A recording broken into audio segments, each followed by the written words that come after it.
நான் பல பேரை பார்க்குறேன். நாளைக்கு பண்ணிக்கலாம். இந்த பெங்களூருக்கு பக்கத்தில் ஒரு கிராமம் இருக்கு.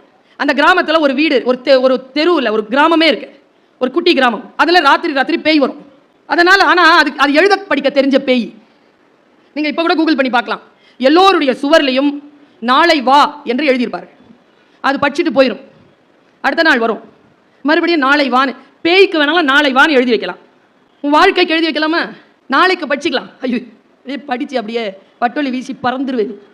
நான் சொல்கிறேன் பாருங்க, 4 மணிக்கு எழுந்திருக்கிறவன் ஞானி, 5 மணிக்கு எழுந்திருக்கிறவன் நல்லவன், 6 மணிக்கு எழுந்திருக்கிறவன் சுமாரானவன், 7 மணிக்கு எழுந்திருக்கிறதெல்லாம் எருமை, 8 மணிக்கு எழுந்திரிச்சா காட்டெருமை.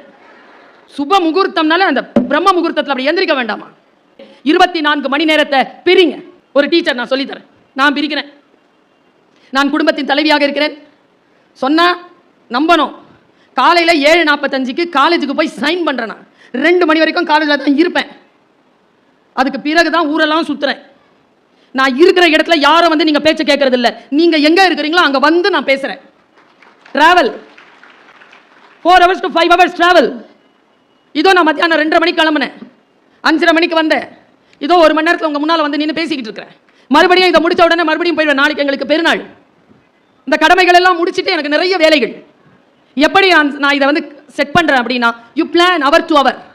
3 நாள் செத்து போன மாவை வச்சுட்டு இட்லி சுட்டு சாப்பிட்றோம். நைட்டு அரைச்சி காலையில் சாப்பிட்றதுக்கு முடியல நம்மளால.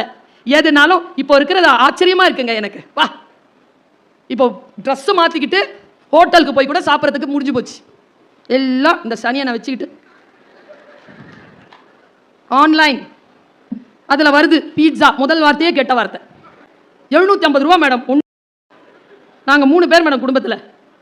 ஒரு வாரம் நல்ல வலுவான சாப்பாடு. இந்த சார் சொன்ன எல்லா சம்பா அரிசி, மாப்பிள்ளை சம்பா, கோதுமை, தென்னை எல்லாத்தையும் வாங்கி வச்சு 1 மாதம் 1 வாரம் நல்லா கருவாட்டு குழம்பு வச்சுட்டு கறி குழம்பு வச்சுக்கிட்டு சாப்பிடலாம். சாப்பிடலாமா இல்லையா சார்? ஒரு பர்கரில் முடிஞ்சு போகுது. இவர்கள் எப்படி காலத்தை, நான் இப்படி சொல்கிறேன், ஏன் இன்றைய குழந்தைகள் திருமணம் செய்து கொள்ள மாட்டேன் என்கிறார்கள்? 30-35 வயதை ஏன் தள்ளி போடுகிறார்கள்? ஏனென்றால் அவர்கள் காலத்தை கணிக்கவில்லை, காலத்தை அவர்கள் கையில் பிடித்திருக்கவில்லை, காலம் அவர்களை கடந்து ஓடுவதை உணரவில்லை.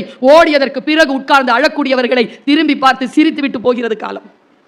காலம் அப்படிப்பட்டவர்களுக்கு துணை செய்யாது. யாருக்கு துணை செய்யும் என்றால், யார் அதை விட கரெக்டா எழுந்து நின்று அதை ஜெயிக்கிறார்களோ அவர்களுக்கு தான் காலம் துணை செய்கிறது. நான் இப்படி சொல்லிட்டு போறேன். இந்த மோட கொஞ்சம் ஆஃப் பண்ணுங்க. இந்த மூடு தான் உங்க வாழ்க்கையை தின்னு தீக்குது. விருப்பமின்மை, சோம்பல், இந்த 2த்தையும் மியூட் மோட்ல வைங்க. எது இருந்தாலும் இந்த தாய் 2 வார்த்தையை சொல்லித்தரேன். ஒன்று மோட்டிவேஷன், இன்னொன்று கமிட்மெண்ட். ஒன்று உந்துதல், ஒன்று அர்ப்பணிப்பு.